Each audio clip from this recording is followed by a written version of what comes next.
kriminal pidana. Miskin itu baik dari segi bahwa orang miskin itu tidak makan syubhat, orang miskin tidak ngambil uang korupsi dan sebagainya. Baik. Dari segi menjauhi segala syubhat haram, miskin itu baik. Tapi kamu akan merasa bahwa miskin itu adalah sebuah kriminal, sebuah pidana. Nak wong tua meloro ra iso ngobatno, ana kiaimu kelaparan ra iso ngekeki beras. Kamu sadar bahwa media pakai jalur miskin ada kriminalnya, yaitu tidak bisa berbuat sama sekali saat ada keharusan berbuat.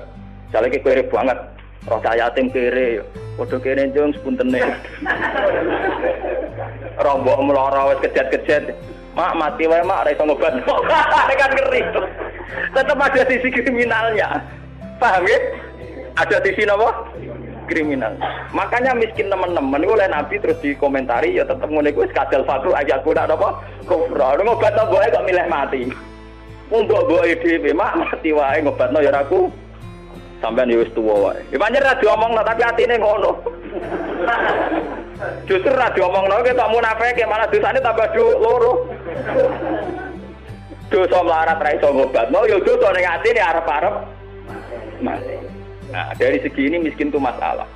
Sebab itu Nabi sering ngendikan kadal fakru ayakuna apa? Bahwa kemiskinan itu dekat dengan kekafiran.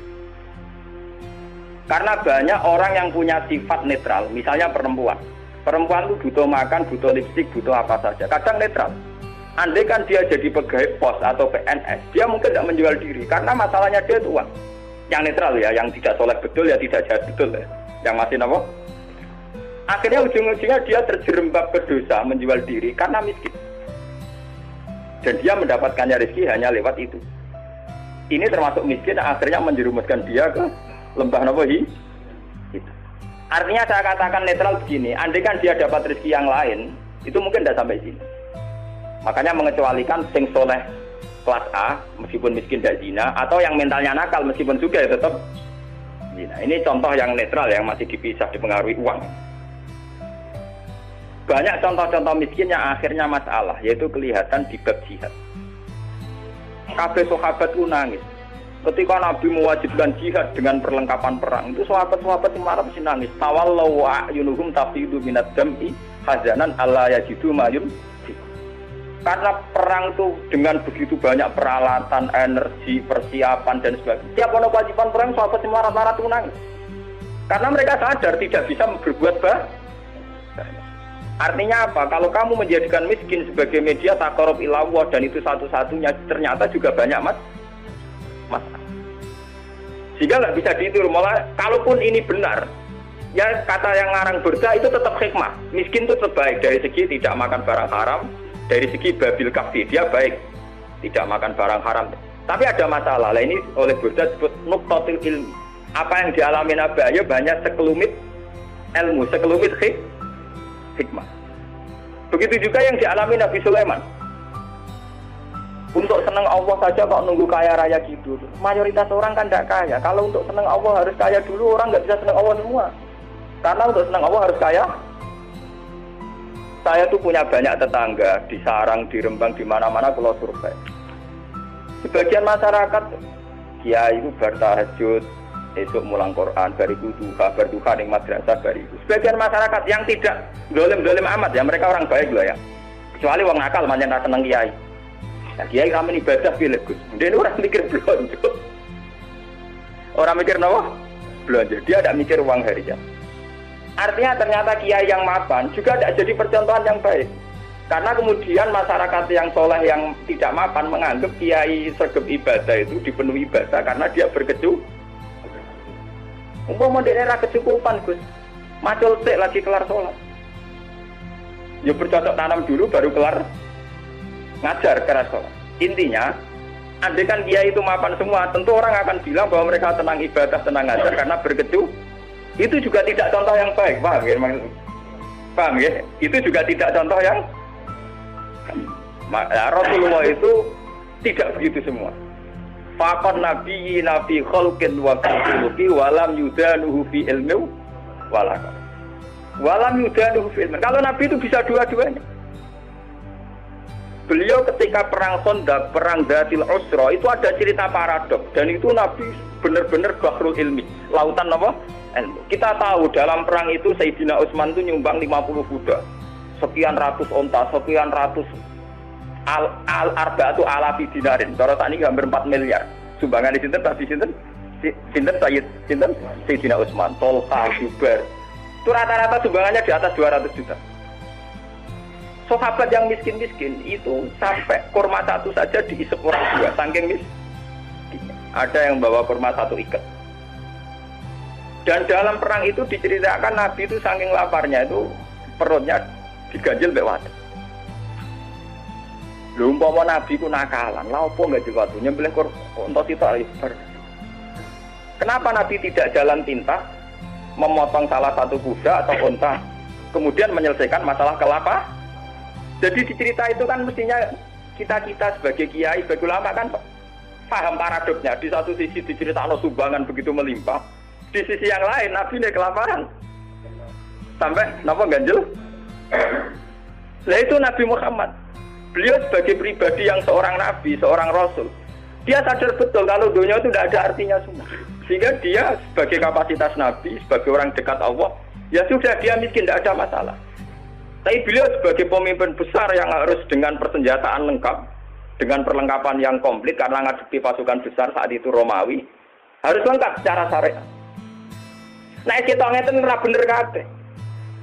Nabi Ayub tentu tidak akan kuat ngadepi pasukan Romawi. Ngadepi bojone ora kuat.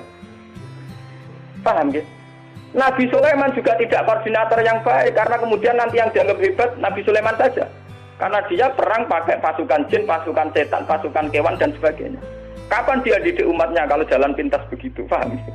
Mulanya dinyak Imam Busiri itu walam yudanu fil bakar.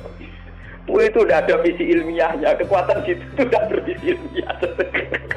Jadi ini kita nggak bilang kekuatan itu orang nggak visi apa? Jadi gampangannya kayak kulo nih kiai melarat terus mergawe kelar mangan kan macam mono visi ilmiah kiai gitu teladan nak kelar mangan bergomer. Umpama kulo tukang sulap. Jam salabing terus sugih. Lalu kan pindiru piye. Lah Sulaiman itu jalan pintas ngene iku mergo dekne mamimpin pasukan jin, pasukan setan. Kurang mutiara wa minat sayatini mayahusuna lahu wa ya'maluna amalan. Setan dikongkon golek mutiara. Kurang bangunan jin kon kerja rokan nglembur. Wah, pokoke setan intine Sulaiman jalan pintas kabeh. Paham? Jadi gurune Deddy Corbuzier. Mulane dinyak, abek saya bilang umpama sisi kebaikannya Sulaiman itu hanya satu, bahwa semua kebesaran itu ternyata tidak dipakai selingkuh, tidak dipakai zalim itu saja. Tapi itu bagaimanapun hanya nuktatul ilmi, sedikit ilmu, tapi tanpa visi. Bandingan dengan Nabi Muhammad, sing sugeng itu ana sugih, rupa-rupane iso bina Sayyidina Utsman nyumbang kekayaannya untuk perang. Sing kere koyo Rugen yo ora tomak terus njaluk sapi di sebelah situ. Tetep dekne jihad senajan to nggawa sak gegaman kur. Sehingga uang yang melimpah dari para donatur kaya tidak nggo makani Rugen. Mergo Rugen yo nggawa bekal de. Artinya apa? Sing kere yo jihad. Sing sugih nggih napa? Nabine ora kedungsangan enak-enakan nyembelih sapi. Kere bareng-bareng toleransi mbek Rugen. Lah itu jenenge bahrul ilmi. Nabi memang orang yang luar. Kulo nu ora akeh lah tak tiru. Kulo nu melarat secara pribadi. Kulo sebagai ulama, sebagai wali, sebagai orang dekat Allah itu ya biasa nganggep dunia ora ana artine kan. Ojo wali cara versine sampean, wali cara versi sampean kudu keramat, kudu heboh. Wali cara Quran ku gampang. Allah seneng wong mukmin, Allah waliyul ladzina apa? Aman. Asal kowe mukmin itu senengi pangeran. Ya cuma tingkat senengine kan sesuai kadar iman. Iman mbek ngontak ngantuk mbek bingungan ya Allah senenge ya. Iman kok aman. Jadi gampangane ngene lho pangeran mbek sampean jagal ini mulai kenal aku, mulai roh donga kok amen cerita kepentingane kowe iku kapan roh kepentinganku dari. Sampeyan donga ora nglapor kepentinganem ya. Kowe tahu donga ngene ya Allah, saya ingin melihat Indonesia yang sergap salat, sergap jamaah kan gak tahu. Kepengenem yo ra utang sugih. Mau mbok lapor kepentingan pribadi. Allah sebagai zat yang mimpin alam global, kowe ku nyamuk. Pribadi ora penting. Loro. Oke. Malah napa? Kalau balik iman. Imam Busiri itu imam yang dianggap cara madheh ning Rasulullah, muji Rasul itu yang paling komplit berdasar ilmu napa? Hakikat. Sehingga visi kayak Sulaiman itu memang ya beliau hanya soleh gitu saja akhirnya. Tapi tidak punya visi ilmiah, visi pembinaan, visi tarbiyah. Bagaimana umat bisa dibina dengan model salah. Tidak bisa. Rai iso kowe didik umat sebagai